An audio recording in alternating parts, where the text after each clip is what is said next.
নমস্কার দর্শক বন্ধুগণ, আপনারা দেখছেন টিভি সকাল ইউটিউব চ্যানেল। কি বলছেন অমিত শাহ? বাংলাতে এসে ফের ক্ষমতা এলে তাদের অনুদান কিন্তু তৃণমূলের চাইতে দ্বিগুণ দেবেন। কি বলছেন সরাসরি সেই ফুটেজ দেখুন দর্শক। भाजपा सरकार और 3,000 जोड़कर हर किसान को साल का 9,000 देने का काम भारतीय जनता पार्टी करेगी। धान की एमएसपी बढ़ाकर 3100 रुपया करेंगे और 5 वर्ष में 1 करोड़ स्वरोजगार और नौकरी उत्पन्न करने का काम युवाओं के लिए भारतीय जनता पार्टी करेगी।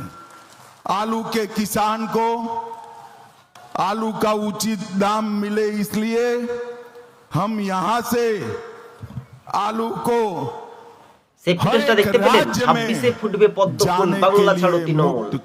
এই তৃণমূল আর নাই। ভয় আউট। কথাতেই বলে চোর রাজ্য গুন্ডারাজ, পুলিশ লুকায় টেবিলের তলায়। এই রাজ্যের আইনের শাসন নেই, একেই কি বলা হয় সুশাসন? এবার বিজেপি ক্ষমতায় আসতে চলেছে, শুধু সময়ের অপেক্ষা। তাই দিকে দিকে একই আওয়াজ পদ্ম ফুলে। কে বলছেন? বিরোধী দলনেতা বলছেন, আগামী দিনের মুখ্যমন্ত্রী। তো এবার যারা তৃণমূলকে ভোট দেবে ভাবছে, তারা সরাসরি কিন্তু বিজেপির দিকে এগিয়ে আসছে, এমনটাই খবরের ইঙ্গিত। তবে হ্যাঁ, এবার খেলা হবে, খেলা হবে। তৃণমূল যে স্লোগান দিচ্ছে, এবার সে পাল্টা খেলোয়াড় হিসেবে ময়দানে নেমেছেন কেন্দ্রীয় বিজেপির স্বরাষ্ট্র দপ্তরের মন্ত্রীরা। বাংলাতেই পদ্ম ফুল ফুটবে, তাই বহু সংখ্যক ভোটার পদ্ম ফুলেই ভরসা রাখছে। তাই তৃণমূল এখন তাসের মতো ভয় পাচ্ছে। তারা সমীক্ষাতে বলছে নাকি 250 পার করছে তৃণমূল। ভুল ধারণা, মানুষকে তারা বিভ্রান্তিত করছে। গণনার সময় দেখে নেবেন, বিজেপি অধিকাংশ আসনেই এগিয়ে থাকবে। বহুনি হবে না শাসক দল তৃণমূলের উত্তরবঙ্গের 54টি আসনে।